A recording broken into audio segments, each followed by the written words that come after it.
Kylie, thank you for your time today, and I'm looking forward to hear your story about Dutton Estates and all your wonderful wines. Yeah. Well, thank you, Oscar, for having me. My parents started Dutton Estate Winery in 1994. They bought the winery property and then they had their first vintage in 1995. So actually, last year we just celebrated our 25th vintage here. Yeah, so my parents, they got married, started a winery, and had their first child all in the same year. So they were very, very busy. Um, yeah, so I've grown up on here at the winery my entire life. But before my parents started the winery, my family, I'm sixth generation Sonoma County farmer. Wow. Um, yeah, so we've been in Sonoma County for a long time. I'm also fifth generation Sonoma County farmer on my mother's side of the family.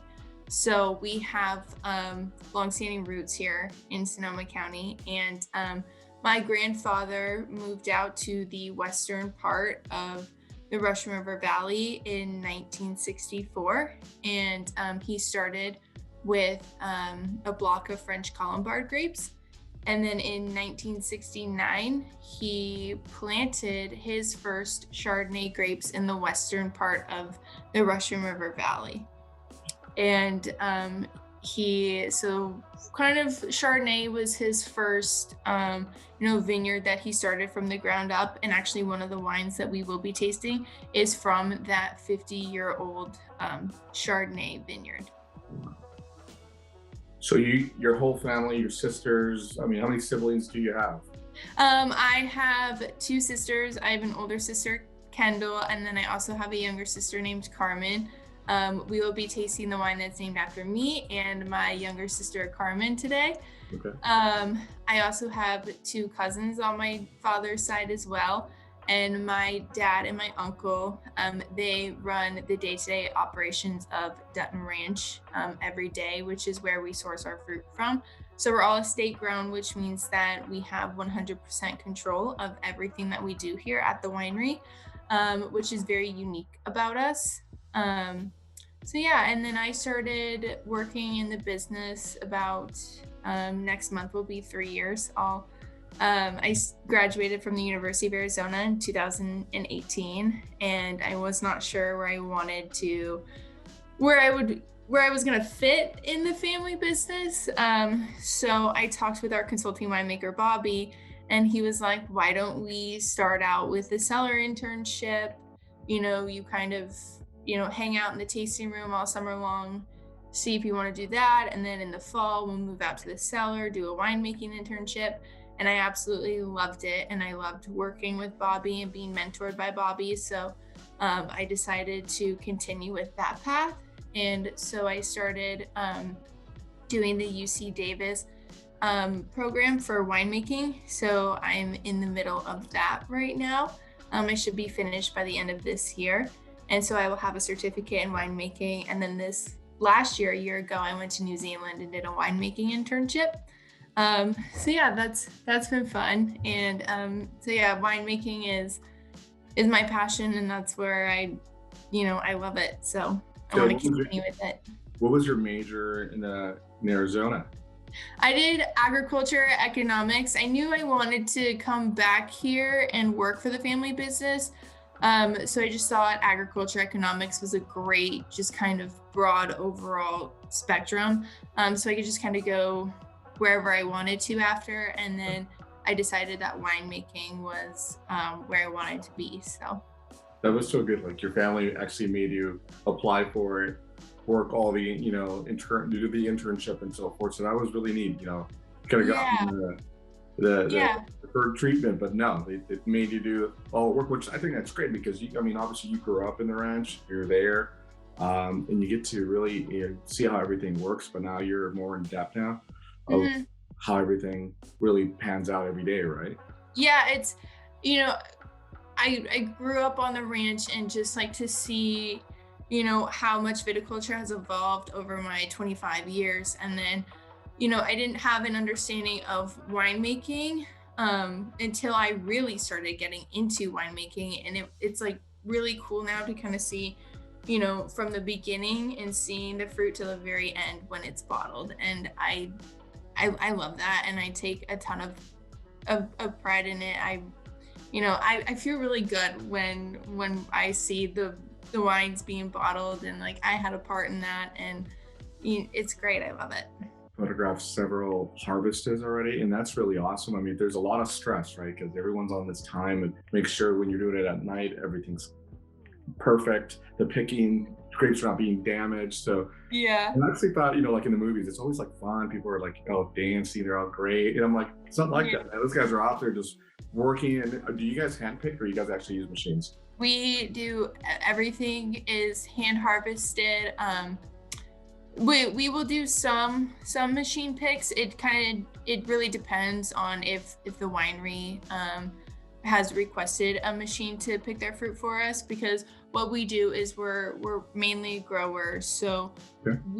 Dutton Estate actually only makes wine from about 2% of the grapes that Dutton Ranch actually grows. Oh, So we sell about 98%, 98% of the grapes to other wineries. how many acres do you have in total?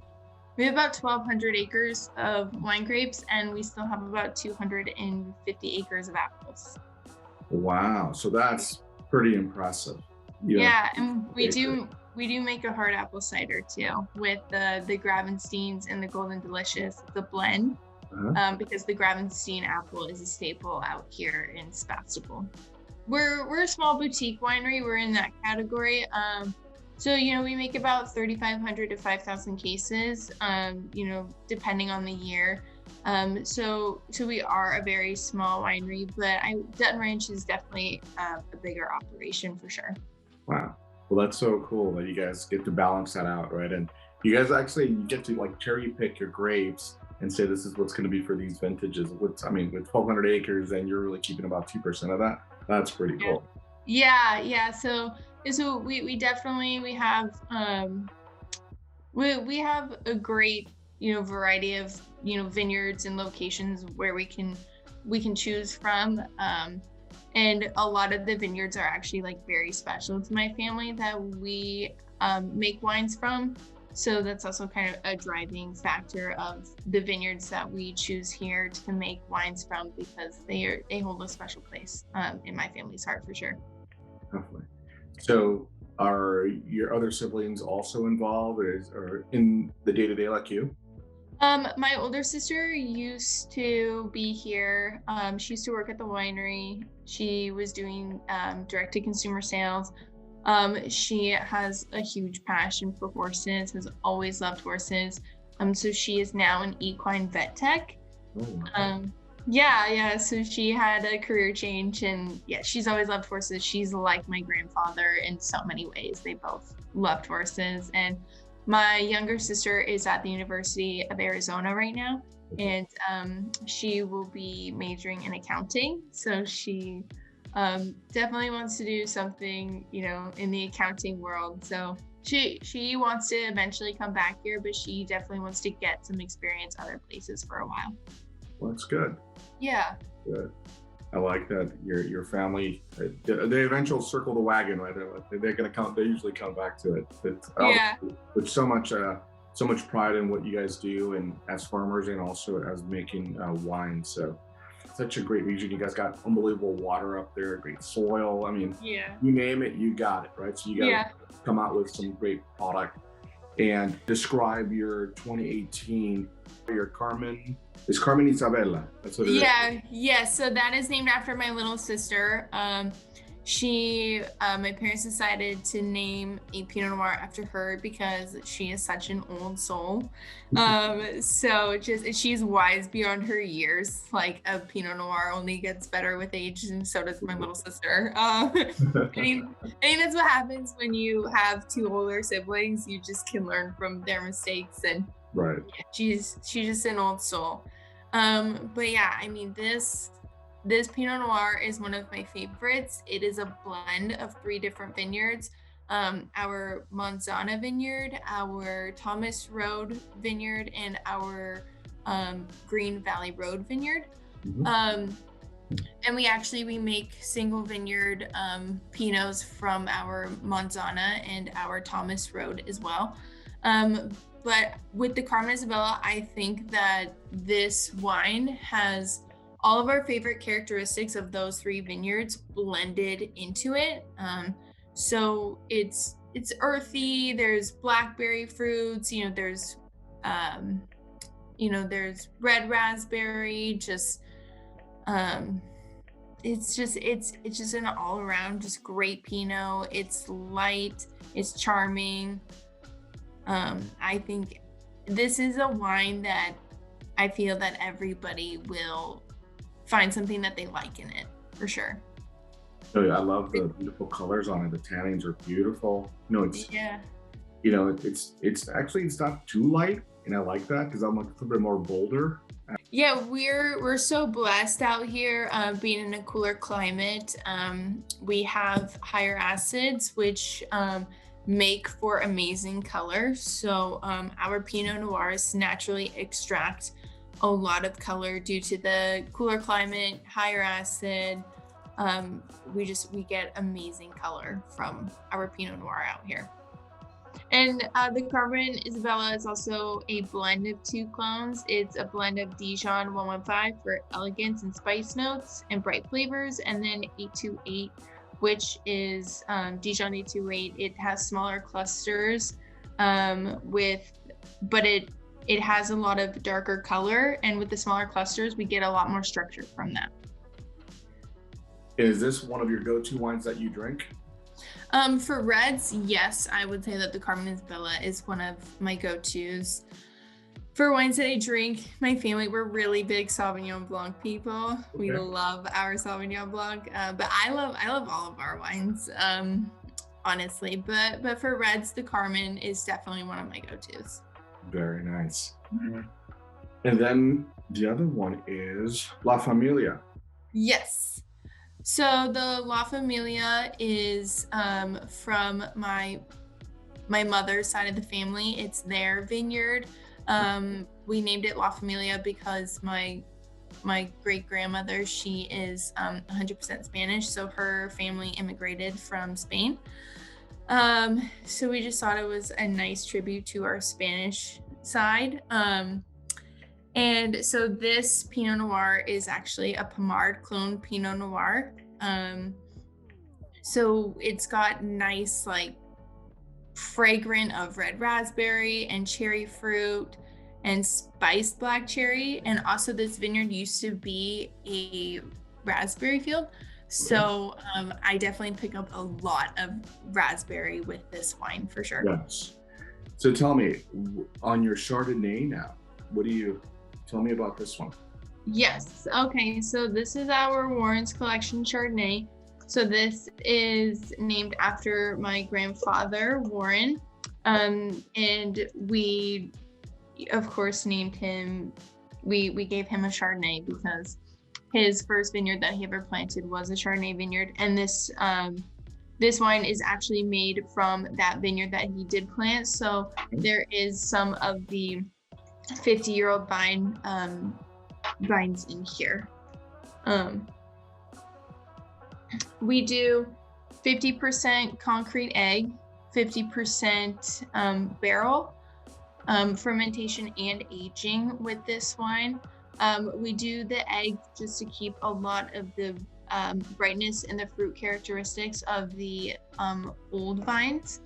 And then we also do not put that through malolactic fermentation. So this wine is only partial malolactic.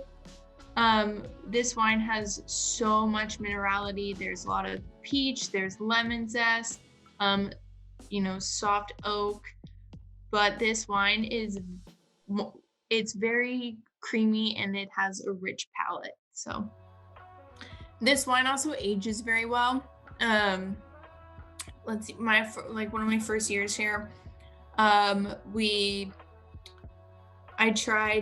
did a side by side of the 2017 and the 2018, and this was right when we it was a couple months after we had just bottled the 2018, and the 2017 had been out for a year, and it was really interesting to see the wines side by side, because when this wine is just bottled and you drink it very fresh from when we release it, it's the fruit characteristics really pop out. And then as it ages throughout the year, because I paid attention with this 2018, I was like, oh, this is very interesting. So I kept trying it throughout the year, and I, tasted how it developed in the bottle over time.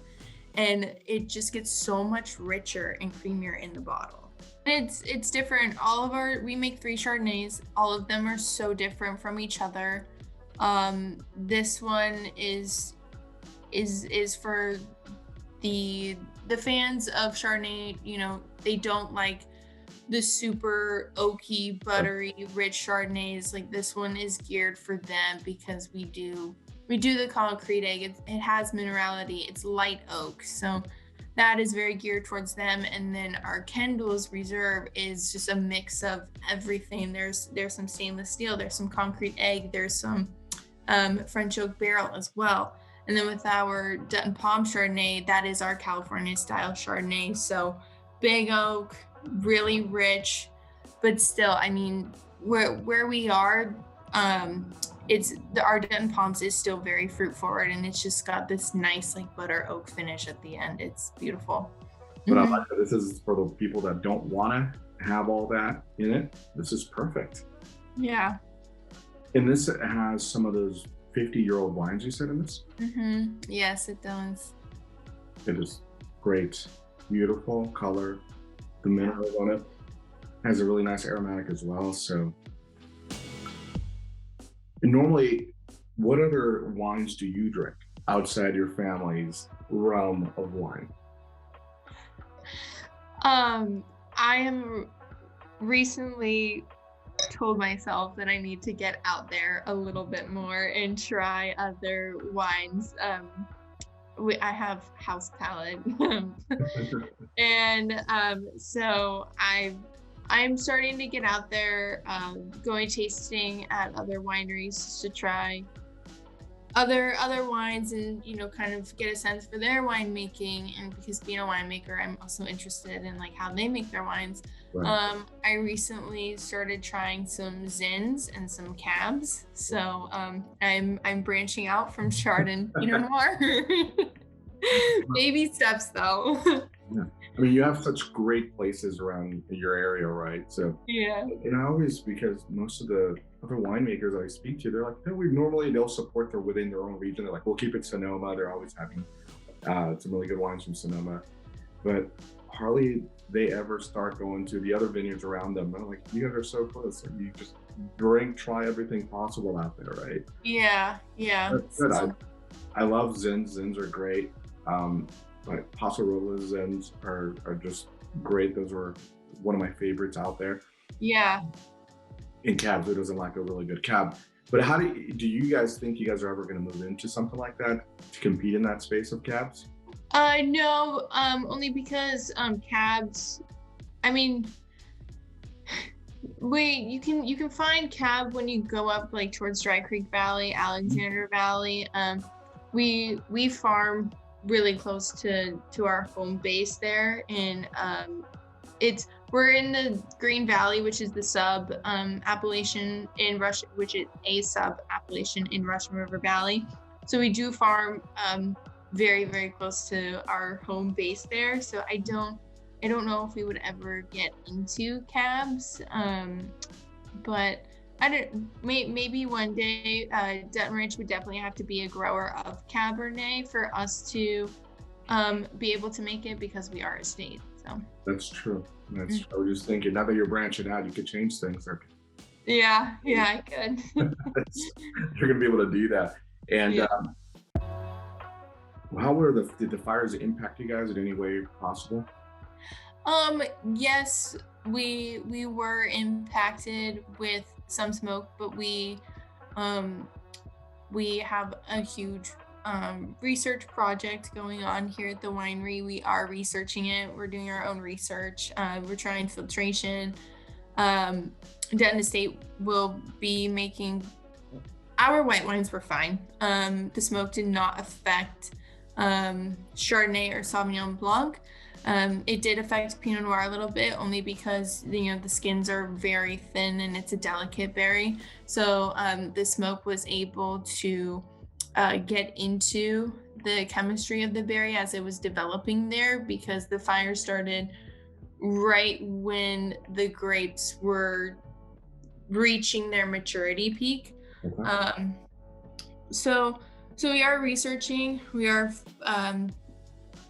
and it's working out so far for us in our favor, that there are going to be solutions if this does happen again, and it will probably happen again. So we know how to be prepared for next time.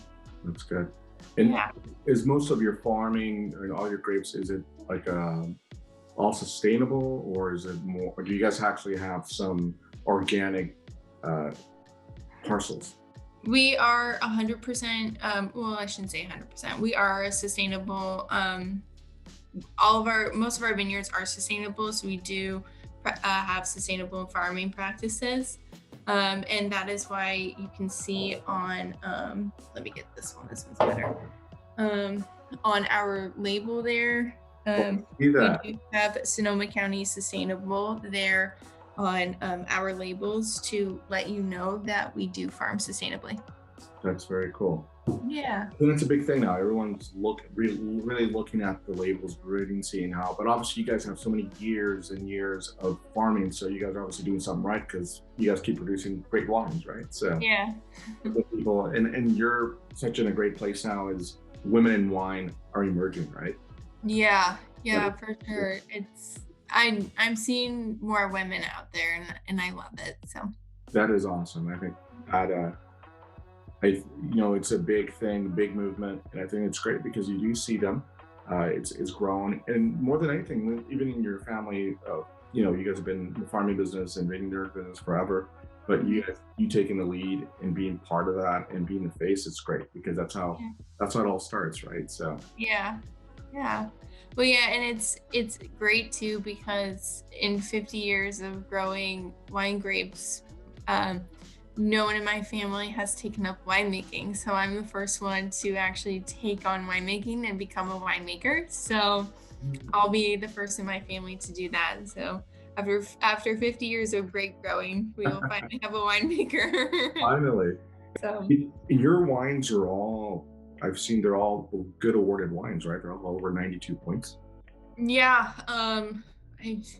we've been on a, knock on wood, we've been on a great streak so far.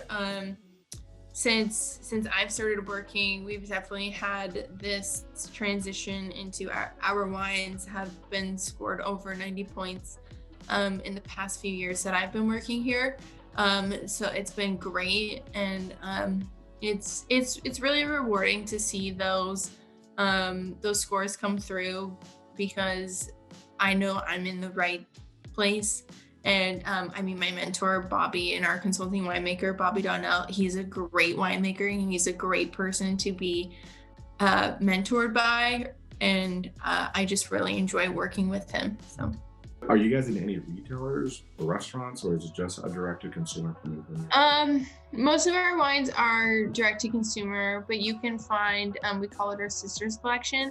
It's the Kylie's Cuvée Sauvignon Blanc, the Kendall's Reserve Chardonnay, and the Carmen Isabella Pinot. Those are all out in the marketplace, and those are also in restaurants as well. So you might come across one of those three wines. Very nice. Is it mostly the restaurants are the ones in Sebastopol, or is it just within your area? We're all over California.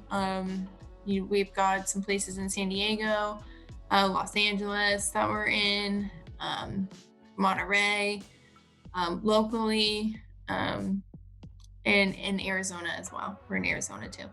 Yeah. So tell me about your Sauvignon Blanc. Yeah, so our Kylie's Cuvée Sauvignon Blanc, let's see here. This is a blend of two vineyards. We call it our vineyard's shop block and Mrs. George. So we pick the Sauvignon Blancs separately. They come in at different times. We ferment them separately. We treat them separately up until we blend early January before we go to bottling in late February. Our shop block, we do barrel fermentation and aging with. And then our Miss George vineyard is broken up into stainless steel and barrel as well.